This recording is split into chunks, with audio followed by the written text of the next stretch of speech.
Hello, everyone. This is Dr. Joe Morris, and I am the host of the radio podcast Informed Consent. Tune in weekly as I interview everyday people like you and me throughout the communities as they share their experiences and knowledge regarding health matters that will keep you informed and empowered. As always, it takes a village working together to make a difference. This is Informed Consent. This week on Informed Consent with Dr. Joseph Morris. The studies have shown that Black women, African American women, are at higher risk than white women of receiving breast cancer. And because there is no evenness in medical help, and those white women who are able to combat it more are able to do it because they have health insurance or because of the way they live and they can eat healthier, where women of color, a lot of them, and I'm including not women, only African Americans, let's talk about women who are crossing the border and have no access to medical assistance. Hello, everyone. This is Dr. Joe Morris. Join me on the next edition of Informed Consent, where I interview Priscilla Velasquez, social worker and women's health advocate, as she talks about her journey of surviving breast cancer. Stay tuned. This is Informed Consent. Thank you for listening to the radio podcast Informed Consent with Dr. Joe Morris, reminding you to live well, laugh often, and enjoy life. Informed Consent.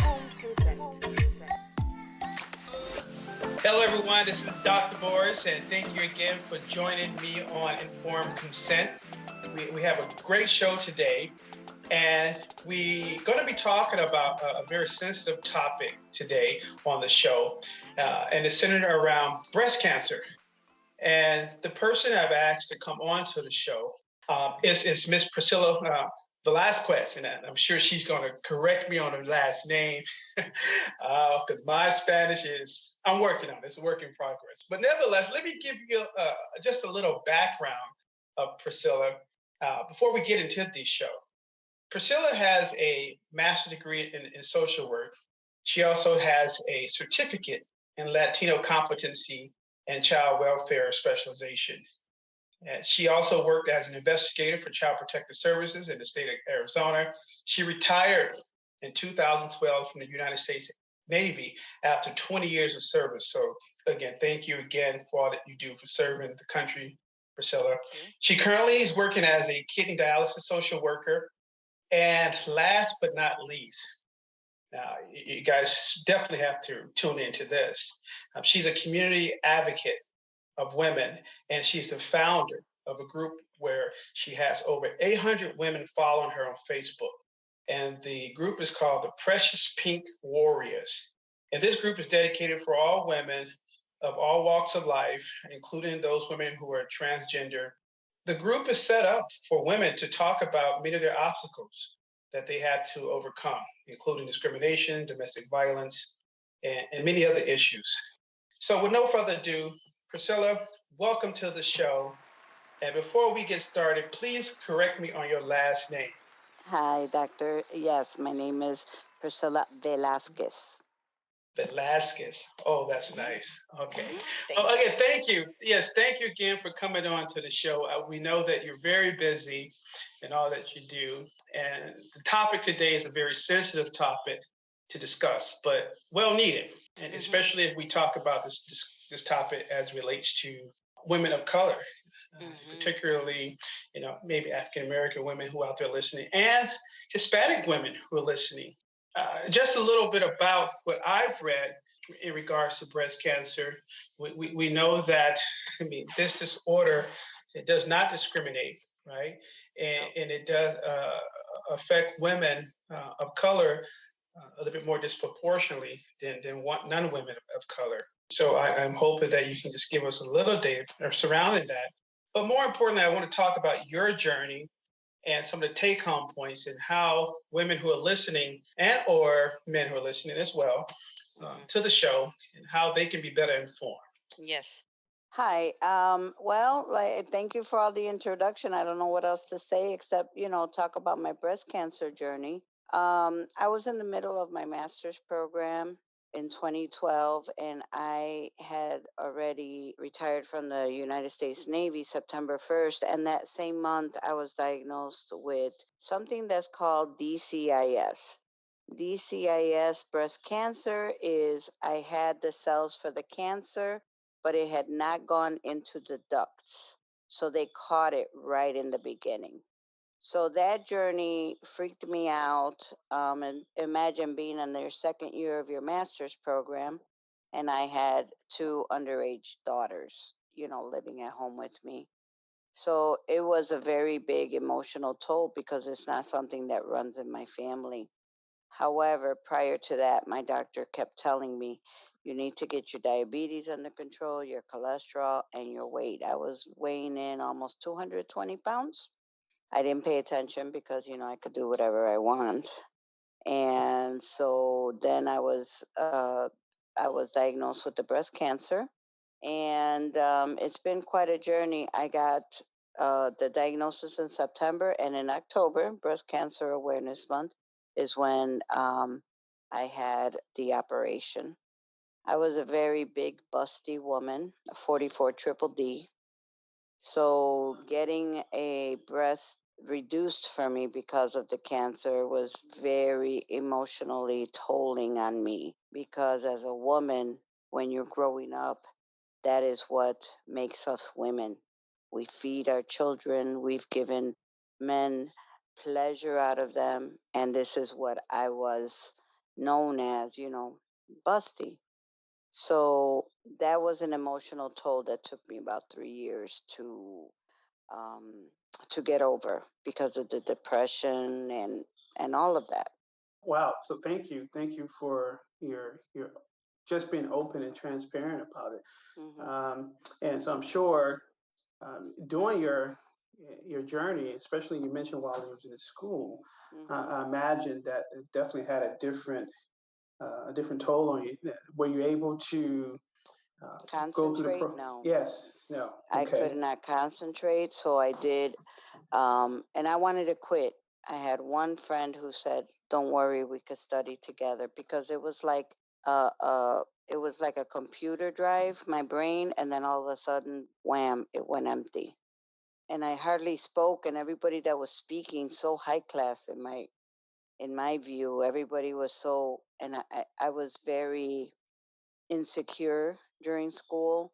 I hired someone to help me, a tutor to help me understand the words that were coming out of the textbook, and I couldn't understand it, and I was crying, and I was sad, and I was depressed. I never went for any type of depression help, nor Okay. did I go to any group, and nor was I aware. I knew nothing, and my mother wanted me to keep what was happening to me in my health a secret. So a lot Wow. of women, even today, that were very close to me, didn't know that I had gone through that. Wow. So Mm-hmm. you went through this journey. Talk about perseverance.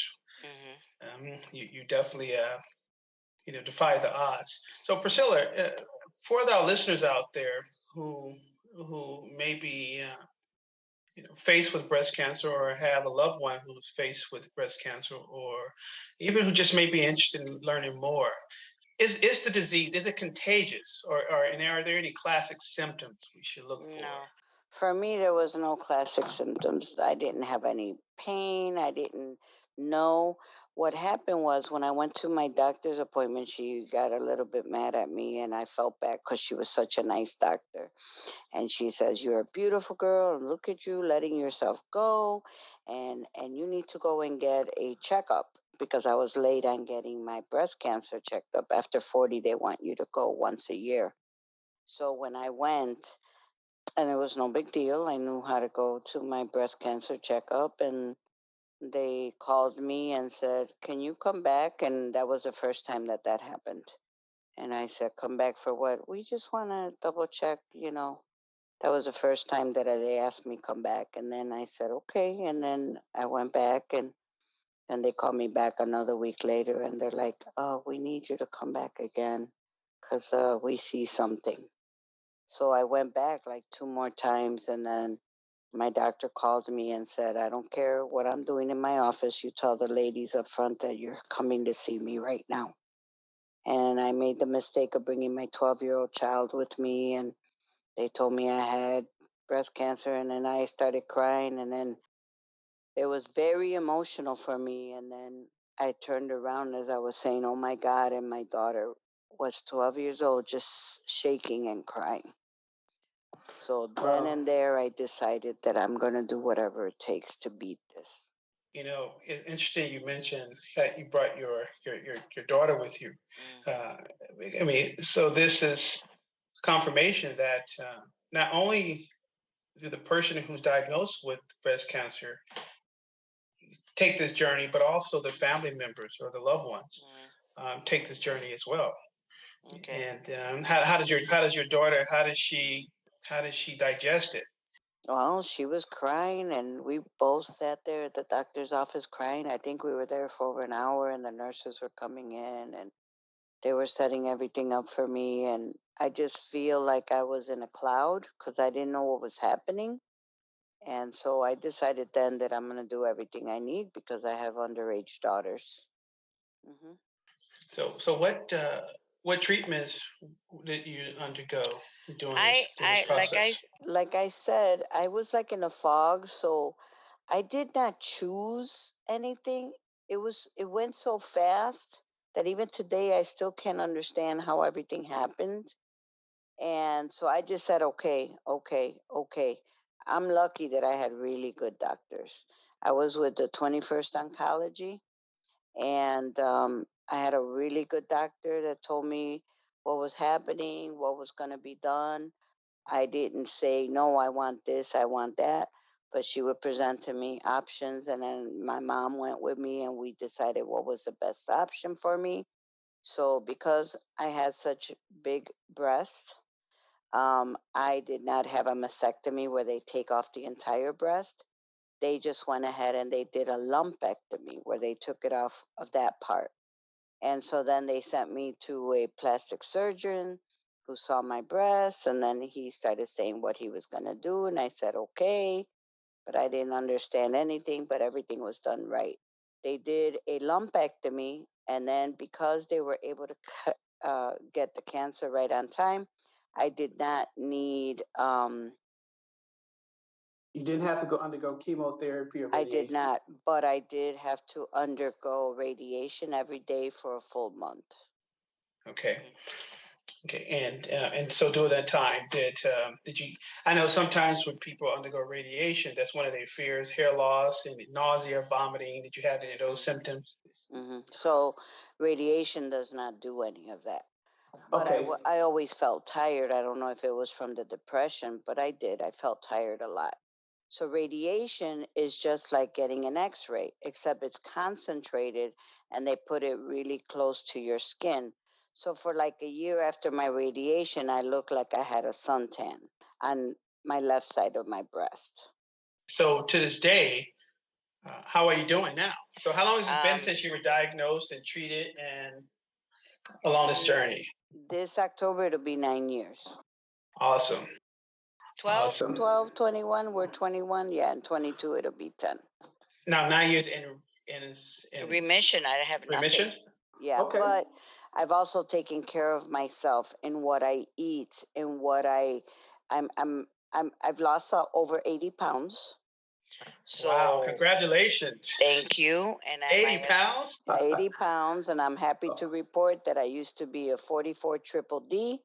I am now a 36C. Incredible. How do you feel? How do you feel? I feel great. I had a really good plastic surgeon. Everything on my breast is great. Did I have the option of making my breast bigger again? My mother said, no, you look fine like this. I feel fine. So I decided against having to have bigger breasts because there was no need. I feel fine. So when do you recommend that women be checked? Every year. And let's say, for example, I was found at the age of 48 to have breast cancer. So the recommendation is half of the age of my children of when I had it should get checked. So my daughter, who is 24 or 26, needs to go and get checked at least once. So not only you, but also your daughter as well. But it doesn't run in my family. A lot of people don't seem to understand what happens when you're not doing well and not compliant with your medication. I am a diabetic and I was never compliant and I ate what I wanted. And those are the risks when your body is fighting something like diabetes or high cholesterol. Then you can have something like cancer or loss of a kidney because your body is not able to combat all these other things. So you are at risk of having more stuff happen to you, and breast cancer is one of them. So for all our listeners out there, I echo what Priscilla is saying. If you have other comorbid conditions or health illnesses, and you're not taking your medication or getting your follow-up treatments as prescribed or routine health visits, you are putting yourself at risk for more other things. Yes, such as cancer and other issues. And in light of what happened this past year, I too got COVID. However, because I believed that I was compliant with all my medications, watch what I eat, walk a little bit, I'm active, I did not have a need to go to the hospital. You're definitely an exemplar of not only perseverance, but and how it's important to make sure folks, you got to get your routine checkups. It's so important.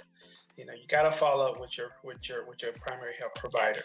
Priscilla, let's take a quick break. I want to come back. I want to talk a little bit more about breast cancer and your journey, but I also want to talk about your support group that you have created as it relates to women and empowering women. Listen, folks, you're listening to Informed Consent. We're going to take a quick break. We'll be right back. We will be right back after these important announcements. Informed Consent. Hey everyone, this is Dr. Morris. Did you know within the African American and Latino communities, research has suggested that the prevalence of Alzheimer's disease is much higher than other ethnic groups? In fact, African Americans are 2 to 3 times more likely to get Alzheimer's disease than Caucasians. Currently, there is no cure for Alzheimer's disease. Therefore, more awareness, education, and support services are needed to help families and loved ones cope with this chronic illness. To learn more about Alzheimer's disease and other types of dementias, please visit icare-alz.org. That's icare-alz.org, or your local mental health center that focuses on helping older adults. Remember, it takes a community working together to make a difference. This is a public service announcement.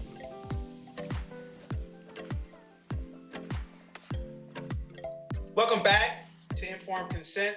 I'm your host, Dr. Joe Morris, and we have Priscilla on the line, and she's just talking about her journey not only as a breast cancer survivor, but also she has been a strong advocate for women of all walks of life, and she has created this organization by the name of Precious Pink Warriors. And the program was founded in 2016, and it's been very active. And you can follow her on Facebook, I believe, right? Yes. So let's talk a little bit more about, before we get into that, Priscilla, breast cancer. Okay. So in an earlier part of the show, you talked about some of the symptoms you had and how you, or did not have any symptoms per se, right? And how you went in and it was just a routine checkup and your Well, I did have risk factors. Okay. Such as? Diabetes, high blood pressure, and obesity. Okay. So those factors combined perhaps made you maybe turned on the gene or made you more pre-exposed to breast cancer. Okay. And so you were able to catch it in time, it sounds like, but they were able to do a lumpectomy. Yes. Or remove the lump there from the breast. Correct. Yeah. And whereas some women may not be as fortunate if they don't receive the treatment in time, or they're not, following up with their physician on a regular basis. Are there, in your experience, are there any cultural implications regarding particularly women of color or even Hispanic women as relates to breast cancer? Well, the studies have shown that Black women, African American women, are at higher risk of receiving breast cancer. And I believe that it may have to do than white women. And because there is no evenness in medical help, and those white women who are able to combat it more are able to do it because they have health insurance or because of the way they live and they can eat healthier, where women of color, a lot of them, and I'm including not women only African Americans, let's talk about women who are crossing the border and have no access to medical assistance and have no right to it. So those are women who are not able to get checked, do not have a lifestyle to eat better, because as we all know, it costs more money to eat good, which is healthier than it is to get a $1 burger at Burger King or at McDonald's. So those are a lot of risks that women of color are having to do, because we also have a lot of women of color who are single parents and are having two jobs to take care of 3 or 4 children or more, and then they don't have time to go to the doctor if they do have medical insurance, and so they may get their mammograms too late, and sometimes it's far advanced. So there's a lot of factors when it comes to that for the women of color. So I imagine the organization that you're the founder of, Precious Pink Warriors, is an organization that not only supports women who are diagnosed with breast cancer, but is a group that is there for women to discuss some of their issues or concerns, or even to Yeah. get support. Let's talk a Right. little bit about that. The name came up, Precious Pink Warriors, not because it's just about breast cancer. Because when I was forming the group, I said, what do I want to do with this group? Because not all women have breast cancer. So I wanted to do a group that included everyone, all women, and even women who are transgender, who say they are women and they also have symptoms and they have something to bring to the table. So I wanted to talk to women not only of breast cancer, but also of women who have all types of cancers. And then we have women who are very, very healthy who don't have breast cancer or anything, but they may have faced discrimination, domestic violence, um, loss of a child or a husband or a partner. So those are things that we all get to talk about in my group of women. And I also said, what do we have in common? When we were born, we are we are wrapped in pink, because they say, look at us, we are girls. So I decided to call it Precious Pink Warriors, because as women, we're always fighting something, and what we survive makes us warriors. Wow. Mm-hmm. I echo that. I echo that.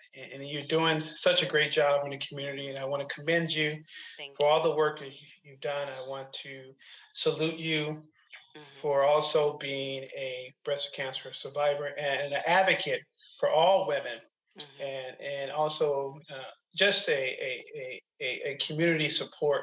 Mm-hmm. When it comes to breast cancer in the community, I also find, where can these women who have no anything, no insurance, no money to be able to go and ask to get their breasts checked? I also am able to find services in the community that provide it for free for women who have no insurance. If we want to know more about your group, how can we locate it? Well, in Facebook, that's the only place that I have it. It's called Precious Pink Warriors, and it's only for women. It is not for gay men. It is for transgender women who present and believe that they are women. So that's only for the women. I've had men and gay men want to come in the group, but no, that's not the same as being walking out the house and you're a woman. So that's only for women. And then we talk about women's issues. Well, folks, if you're interested in learning more about the group, Precious Pink Warriors, yes, she suggests that you find her on Facebook. You can probably search it in the search engine and it'll come up. But Priscilla, as we get closer to the time of ending the show, is there anything you would like to leave for our listeners? Yes. Take home point. Take home points are that you are stronger than you think. And as being a woman, not only are we wives and sisters and aunts and mothers, but we are also women who are now having to be very independent, working outside the home to take care of the whole house, including food, including paying the bills, plus raising children. And so that's what makes us very, very, very big warriors, those who are doing all of this alone. But we are never alone because we have resources, and not only outside resources, but also inside. And those women who also have businesses, who like to promote their businesses, are able to do it one day a week at our group. And that's how I promote advocating for women and to support women business. And we're going to support you in that endeavor as well on informed consent. So with that being said, Priscilla, I want to thank you for coming on the show. Thank And you. yes, you're welcome. And do I have your consent to release this information to the people? Please do. Yes. Anything else that you want to know about breast cancer, not only can you get it in English, but you could get it in Espanol, in Spanish, on the CDC website.